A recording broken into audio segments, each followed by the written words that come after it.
Good morning, everybody. Hope everybody's well. Happy Monday for those of you who are live. For those that are here, any day that you're here, thanks for being here. We've been talking about the concept yesterday about just sort of pushing this idea of expressions of gratitude further and further down the road of craziness. For some, just saying thank you at all is crazy. For others, it works as long as there is another human being listening. And once you start bringing other people in, it gets really difficult. You know what's funny is that if you look at people that are at the end, that are elder, which I will not define, they seem to like not care anymore. You ever notice that? Thank you, man. Thank you, Andy. You ever notice that, like, you go see, like, I'll tell you, like, my own experiences. Like, I go see my grandparents, who should rest in peace. And as they got older, like, their filter, like, sort of dropped out, They say whatever they want. Older people say whatever they want. And I think part of it is because they just don't care about, like, the game. They're just them. I guess they've lost that, like, it's exhausting to know, like, what to say always to somebody. That can be dangerous, but also can be very empowering. When you're in a situation where you're nervous to tell somebody in your life how you feel, there's a certain weakness that gets presented in the relationship. There's a certain weakness that gets created when I can't express to the people around me how I feel. One of the comments that I got was that the person struggled with being able to tell somebody how appreciative she was of them. And that's normal to struggle. It's normal to be vulnerable, and when the vulnerability hits. But there's a certain weakness in that. There's a certain weakness, not in the person, in the relationship. If the relationship is one in which expressions, especially positive expressions, aren't able to be freely exchanged. It's no one's fault. And even if it is someone's fault, it's not a good use of our time to blame somebody as to how come it's not more comfortable to say what I want to say to you. But when you express yourself, especially in a positive way, in a situation that is uncomfortable, what you're really doing is you are building a new path of strength in that relationship, which is even more valuable than the thing you're expressing. We ended off yesterday with this idea that the people that may not deserve it, or it's hard to give it to, we have to be the big one and do it. And the reason is because it allows us to be above it. Now I want to paint a picture, and I hope through the picture be able to sort of express what I'm feeling. So imagine as if you're watching two kids that are fighting in the house. And, the parent shows up and takes one kid's side, and they're little. And mom or dad or whoever knows that, like, this kid's right and this kid's wrong, and she loves them both. She's doing the best she can. So the kid that she picked against turns to her and says, like, the usual kid stuff. You hate me. You always like them better. Never like me. You never give me anything. Does this sound familiar to anybody who's listening with little kids? Now, if mom, like, fights with the 8-year-old, really? I hate you? How about last week when I did blah, blah, blah, blah, blah, blah, blah for you, right? What's really going on is that mom is lowering herself to an 8-year-old. And then the 8-year-old's like, yeah, but you didn't give me a toy. And when I wanted a Hanukkah present, and mom's like, Hanukkah present? You want a Hanukkah present? Right? This happens to parents sometimes. Like they just had enough. So they just descend into the space of an 8-year-old.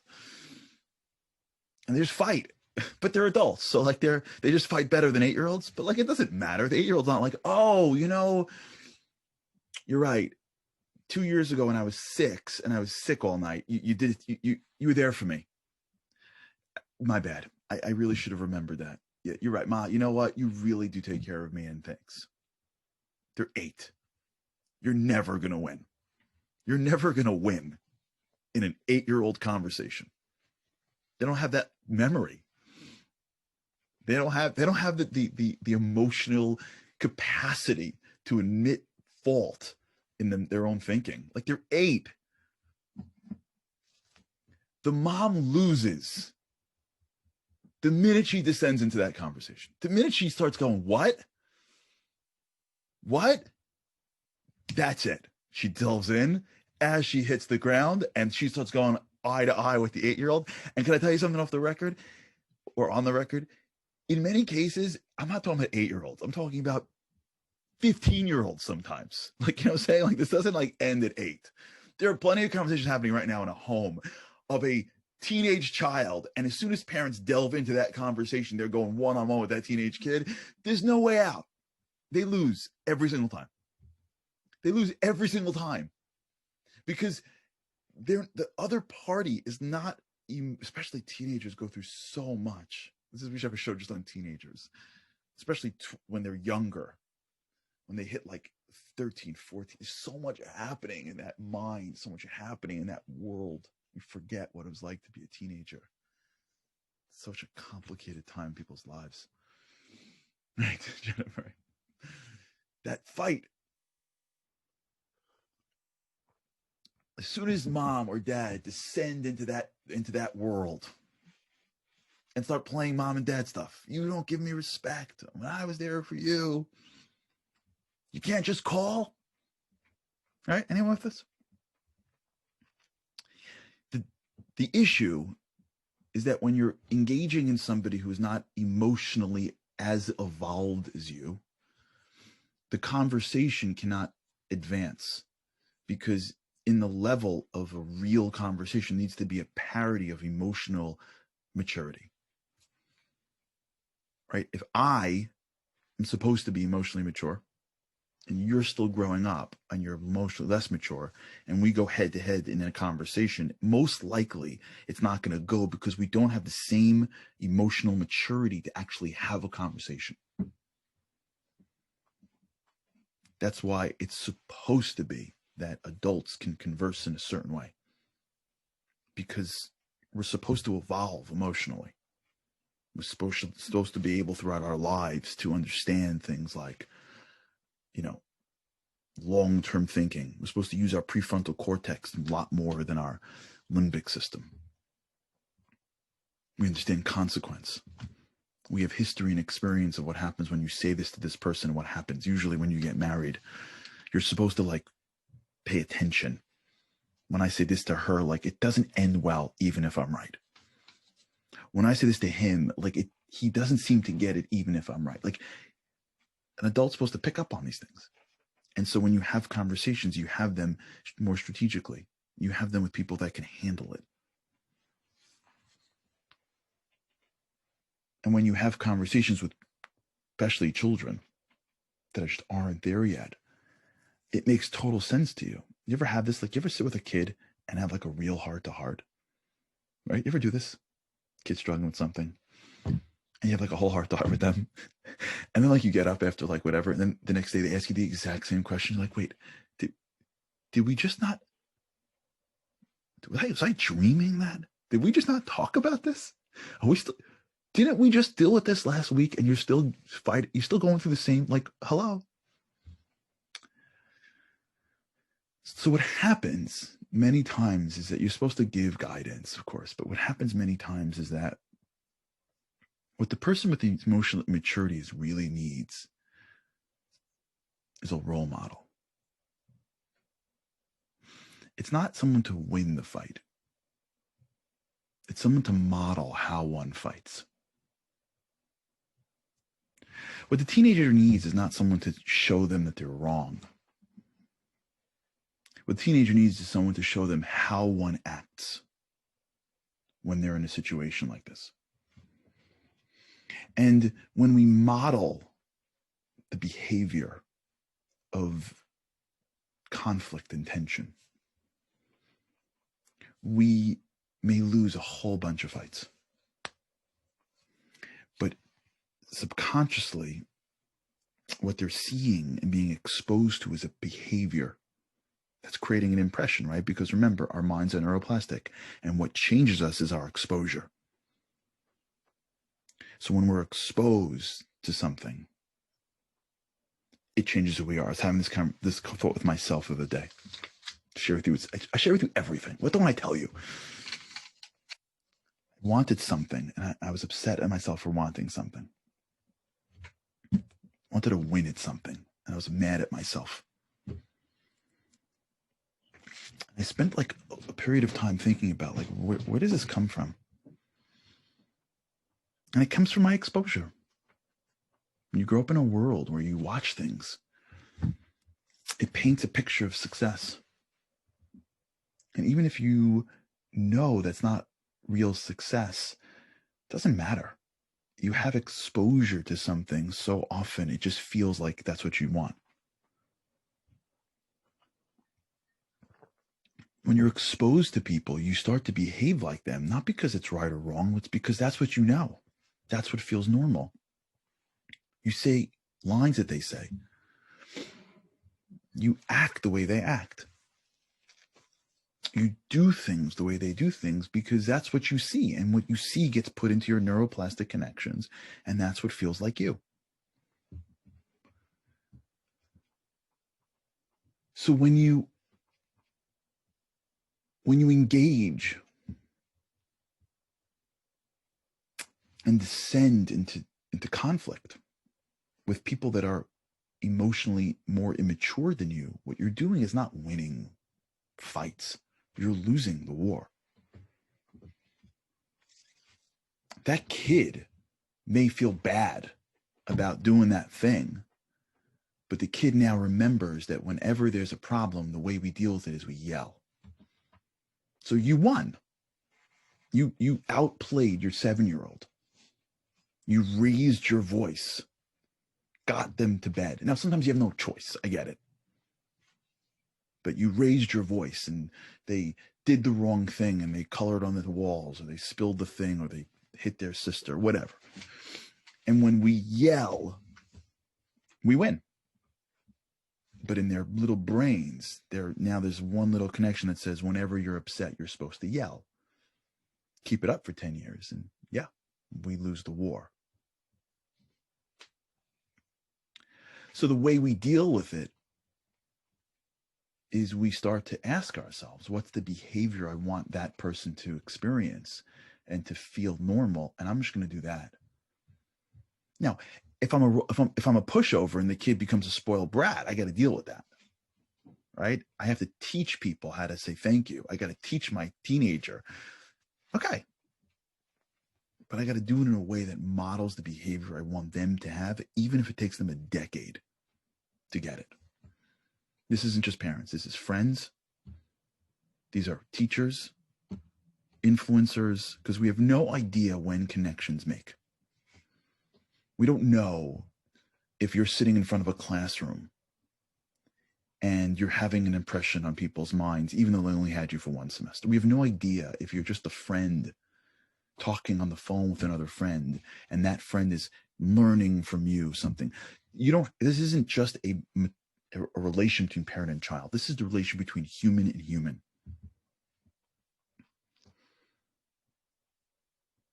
One of the hardest things we're going to do is express positivity to other people that right now we don't have a positive relationship with.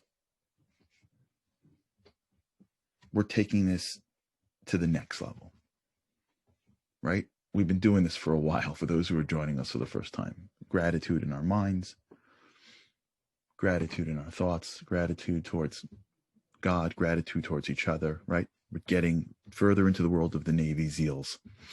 And now we're on a mission. Now we're like on a tour in Afghanistan. Wow. We're still doing the gratitude journal, man. That's awesome. This tour of duty of gratitude is of the hardest things you're going to do in your life. And most people, if they even accept what I'm saying, will do it once or twice. But the few, the proud, the Marines that do this consistently, it will categorically change your life, in my humble opinion. When you see other people and you express gratitude towards them, their efforts and their person, remember how we compliment, and this becomes part of your focus. This becomes part of who you are. Remember, this is what we learned, the trait of Hod. Hod is the trait of admitting, acknowledging there's more to my life. There's good in my life. There are people that do good. This, by the way, is also the trait of beauty, charisma. The person who exemplified this trait was a man named Aaron. He was the high priest. He dressed royally. The Temple Mount, which was his place, was the most beautiful place in the world. True beauty is how you make others feel. True charisma is not when you have like a slick line. True charisma is when you walk in the room and people feel empowered by your existence.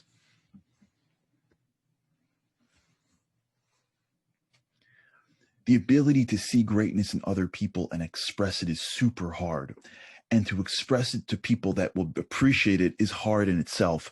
But to express it in people that may not is nearly impossible.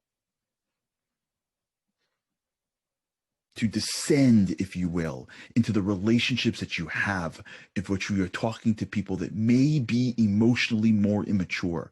And I don't care if they're 16 or they're 66. There are people that have aged in their years, but not in their emotional intelligence. Unfortunately, the year that you were born doesn't necessarily correlate to your emotional maturity. There's a lot of stuff that happens to people. And not everybody is at the same level based on their age. And sometimes you're dealing with somebody who's an adult, but they're really not acting like an adult. Now, you don't have to judge them, but at least give them the benefit of the doubt that they're not necessarily malicious. They may just be super insecure. And they may have conditioned habits upon themselves that is more likely to be habits of a teenager. And they could be 30 years from their teenage years, but they seem to be doing things and saying things and acting in ways that is very much reminiscent of the way they acted in high school. It's not to judge them.